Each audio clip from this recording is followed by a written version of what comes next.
सनातन धर्म में एकादशी व्रत का विशेष महत्व होता है। फागुन मास में कृष्ण पक्ष की एकादशी तिथि के दिन विजय एकादशी का व्रत रखा जाता है। ये व्रत विजय की प्राप्ति के लिए सबसे उत्तम माना जाता है। विजय एकादशी का व्रत 13 फरवरी को रखा जाएगा।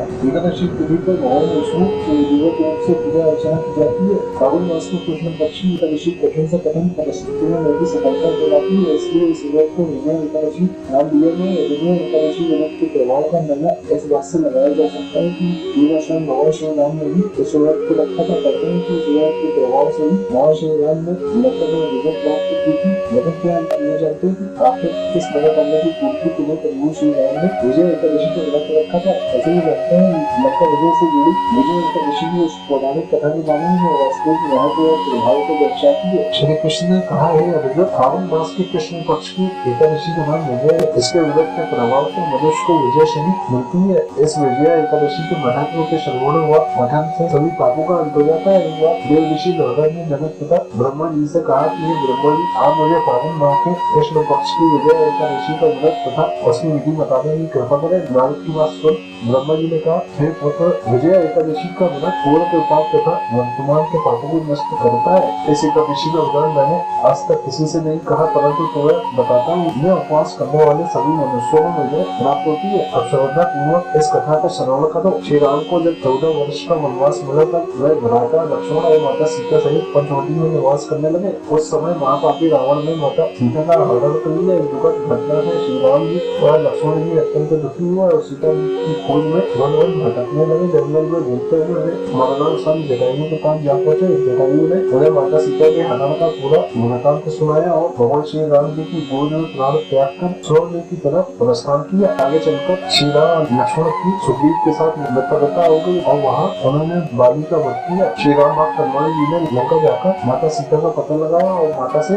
श्री राम जी तथा महाराज सुग्रीव की मित्रता का वर्णन सुनाया। वहाँ से लौटकर हनुमान जी श्री रामचंद्र जी के पास आए और अशोक वाटिका का सारा वृतांत सुनाया। सब हाल जानने के बाद श्री रामचंद्र जी ने सुग्रीव की सहमति से वानरों तथा बांधवों की सेना सहित लंका की तरफ प्रस्थान किया। समुद्र किनारे पहुँचने पर श्री राम जी ने विशाल समुद्र को नारियालों से बाहर देखकर लक्ष्मण जी से कहा कि हे लक्ष्मण, अनेक मगरमच्छ और जीवों से भरे इस विशाल समुद्र को कैसे पार करेंगे? प्रभु श्री राम की बात सुनकर लक्ष्मण जी ने कहा कि भ्राता श्री, आप पुराण पुरुषोत्तम आदि पुरुष है, आपसे कुछ भी विलुप्त नहीं है। यहाँ से आगे योजन दूर कुमारी द्वीप में दादा मुनि का आश्रम है। ये अनेक नाम के ब्रह्माओं से जाता है। वही आपकी विजय का उपाय बता सकते हैं। अपने छोटे भाई लक्ष्मण जी के घोषणों को सुन श्री राम जी ऋषि के आश्रम में गए और उन्हें प्रणाम कर एक और बढ़ गए। अपने आश्रम में श्री राम को आए देख महर्षि और दानव ने पूछा, हे श्री राम, आपने किस प्रयोजन से मेरी कुटिया को पवित्र किया है? कृपा कर अपना प्रयोजन कहे।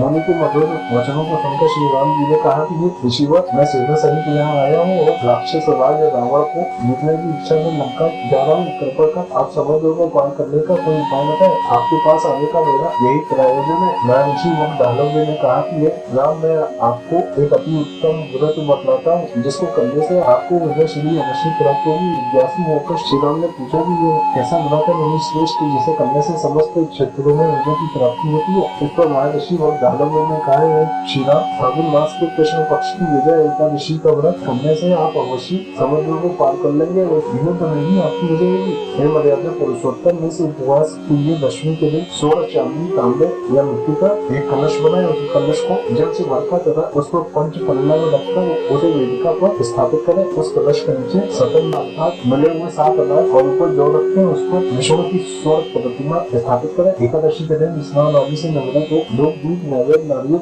आदि से भगवान श्री हरि का पूजन करें। वह सारा दिन भक्ति पूर्वक कलश के सामने व्यतीत करें और रात्रि को भी उसी जगह बैठे रहकर जागरण करें। द्वादशी के दिन नदी या बालक के किनारे स्नान आदि से नवरत होकर उस कलश को ब्राह्मण को दे दे। दशरथ नंदन, यदि आप इस व्रत को सेनापतियों के साथ करेंगे तो अवश्य विजय श्री आपको वरण करेगी। मुनि के वचन सुन तब श्री रामचंद्र जी ने विधि पूर्वक विजय एकादशी का व्रत किया और इसके प्रभाव से राक्षसों के ऊपर विजय प्राप्त की। भगवान श्री कृष्ण कहने लगे, जो मनुष्य इस व्रत को विधि विधान के साथ करेगा उसकी दोनों लोकों में विजय होगी। श्री ब्रह्मा जी ने नारद जी से कहा था कि जो इस व्रत को महात्मा श्रवण करता है या पढ़ता है उसे वाष्णव फल की प्राप्ति होती है।